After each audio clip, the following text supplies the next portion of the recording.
കൊല്ലത്ത് കലോത്സവം പൊടി പൊടിക്കുകയാണ്.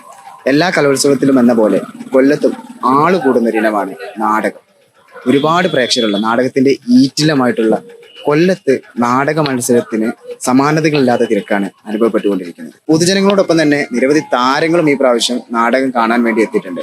നാടക പ്രവർത്തകരും നാടകത്തിലൂടെ വളർന്നു വന്ന സിനിമാ താരങ്ങളുമായിട്ടുള്ള പലരെയും നമുക്ക് ഇവിടുന്ന് കാണാം. ഈ പഴയ നാടക പ്രവർത്തകരുടെ വിശേഷങ്ങൾ നമുക്ക് ചോദിച്ചറിയാം. കുട്ടികളുടെ നാടകം ഓരോ വർഷവും വളരെയധികം മാറ്റങ്ങൾ ഉണ്ടാക്കുന്ന, ഒരുപാട് ഡെവലപ്മെന്റ്സ് ഉണ്ടാക്കുന്ന ഒരു മേഖലയാണ് കുട്ടികളുടെ നാടകം. പക്ഷെ ഏറ്റവും വലിയൊരു വിഷമം, ഇത്രയും നമ്മുടെ ഈ പെർഫോമൻസുകളൊക്കെ ഭയങ്കര എനർജറ്റിക് ആയിട്ടുള്ള പെർഫോമൻസുകളാണ് കുട്ടികളായാലും അതിന്റെ കൺസെപ്റ്റും ഡിസൈനും ഒക്കെ. പക്ഷെ കുട്ടികളൊന്നും ഇതിനകത്ത് തുടർന്ന് വരുന്നില്ല എന്നുള്ളത് വലിയൊരു വിഷമമുണ്ട്. ഒരു നാടകക്കാരനെ സംബന്ധിച്ച് ഒരു വലിയ വിഷമമാണ്. പക്ഷെ നല്ല എനർജറ്റിക് ആയിട്ടുള്ള പ്രൊഡക്ഷൻസ്, കൺസെപ്റ്റുകളൊക്കെ ഉണ്ടാവുന്നുണ്ട്. പിന്നെ ഈ കോവിഡാനന്തരം മൊത്തം കലയിലുണ്ടാവുന്ന മാറ്റങ്ങൾ തീർച്ചയായിട്ടും തിയേറ്ററിലൊക്കെ ഉണ്ടായിട്ടുണ്ട്. അതിന്റെ അനുരണനങ്ങൾ ഇനി വരുന്ന പ്ലേകളിലൊക്കെ ഉണ്ടാവും. കേരളത്തിൽ ഏറ്റവും കൂടുതൽ ജനപങ്കാളിത്തമുള്ള ഒരു മേളയാണ് കലോത്സവത്തിലെ നാടകമേള എന്ന് പറയുന്നത്. ഇറ്റ്ഫോക്കിനെക്കാളും ഒക്കെ ഏറ്റവും കൂടുതൽ പങ്കാളിത്തം ഉണ്ട്. അത് കുട്ടികളുടെ ഒരു ഇതാണ്, കുട്ടികൾക്ക് ഉണ്ടാക്കുന്ന ഒരു സപ്പോർട്ടും കൂടെയാണ്. നമ്മളെപ്പോലുള്ള നാടക പ്രവർത്തകർ കുട്ടികൾക്ക് കൊടുക്കുന്ന ഒരു സപ്പോർട്ടും കൂടെയാണ്. കൊല്ലം എന്ന് പറയുന്നത് എല്ലാതരം നാടക ധാരകളെയും രണ്ട് കൈ നീട്ടി സ്വീകരിക്കുകയും അതിന് പ്രചരണം കൊടുക്കുകയും ഒക്കെ കൊടുത്തിട്ടുള്ള നല്ല വളക്കൂറുള്ള മണ്ണ് തന്നെയാണ്. നാടകത്തിന് മാത്രം മറ്റെല്ലാ കലാരൂപങ്ങളെല്ലാം.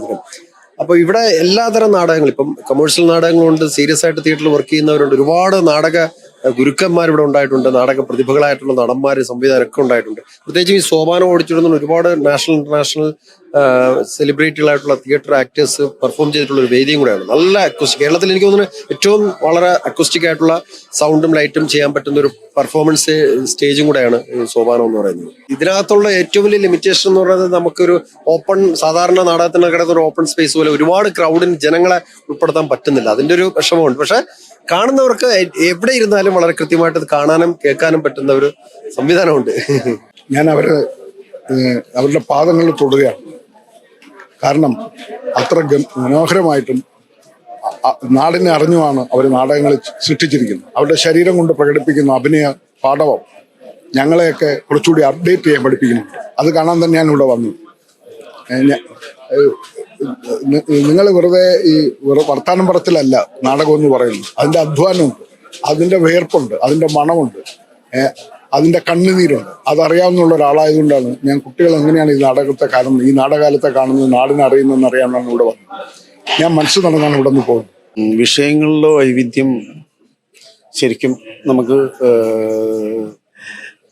ഏറ്റവും കൂടുതലായിട്ട് അനുഭവിക്കാൻ പറ്റുന്ന കുട്ടികളുടെ ഈ നാടക വേദിയിലാണ്.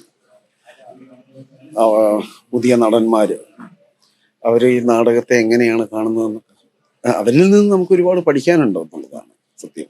അവർക്ക് അങ്ങനെ അത്രയും ഉയർന്ന തരത്തിൽ സ്വപ്നം കാണാൻ കഴിയുന്ന ഒരു ഇടമാണ് നാടകം. പിന്നെ സിനിമ എന്ന് പറയുന്ന മീഡിയവും ടെലിവിഷൻ എന്ന് പറയുന്ന മീഡിയത്തിൽ നിന്ന് വ്യത്യസ്തമാണ് നാടകം എന്ന് പറയുന്നത്. ഒറ്റ പ്രശ്നമേ എനിക്ക് ഇവിടെ തോന്നിയിട്ടുള്ളൂ. നാടകങ്ങളിൽ മത്സര സ്വഭാവം വരുമ്പോഴത്തേന് അതിൻ്റെ കല പുറകിലേക്ക് പോകും. അങ്ങനെ ഒരു പ്രശ്നം എനിക്ക് ഈ നാടകങ്ങളിലെല്ലാം എനിക്ക് തോന്നിയിരുന്നു. മത്സരിക്കാൻ വേണ്ടിയിട്ട് ഞങ്ങൾ വരുന്നു എന്ന് പറയുന്നൊരിത്, അതിനും അപ്പുറത്തേക്ക് അതിനകത്ത് ആ കലയെ കുറച്ചുകൂടി ഉണ്ട്, കലയുണ്ട്.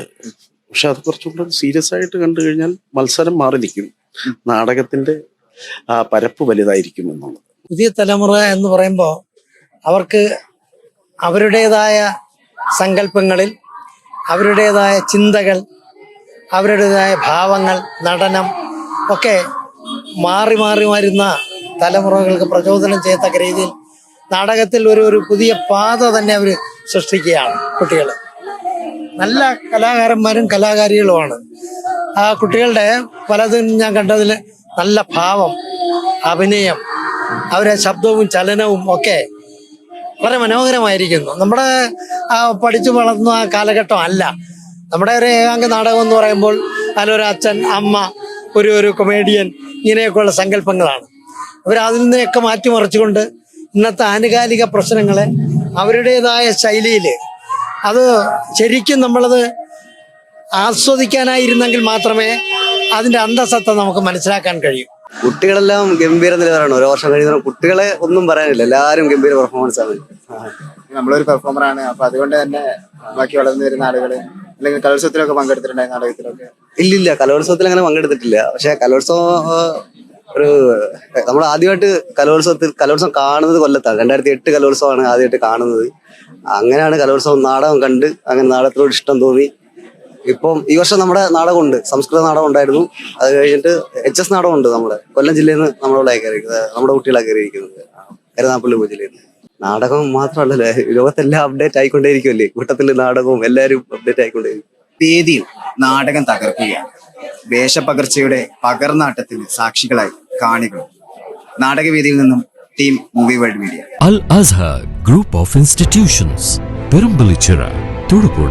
നിങ്ങളുടെ ഡിസൈനർ ഹോം എന്ന സ്വപ്നം യാഥാർത്ഥ്യമാക്കുന്നു. Sanbuild, designed by concepts. Change ആകണമെങ്കിൽ മൈജി തന്നെ പോണം. ലേറ്റസ്റ്റ് ബ്രാൻഡ് മൊബൈലുകളും ബെസ്റ്റ് ആക്സസറീസ്, ഒറിജിനൽ ബ്രാൻഡുകളുടെ wide range. MyG future. Change ആകൂ, വേറൊരു റേഞ്ച് ആകൂ.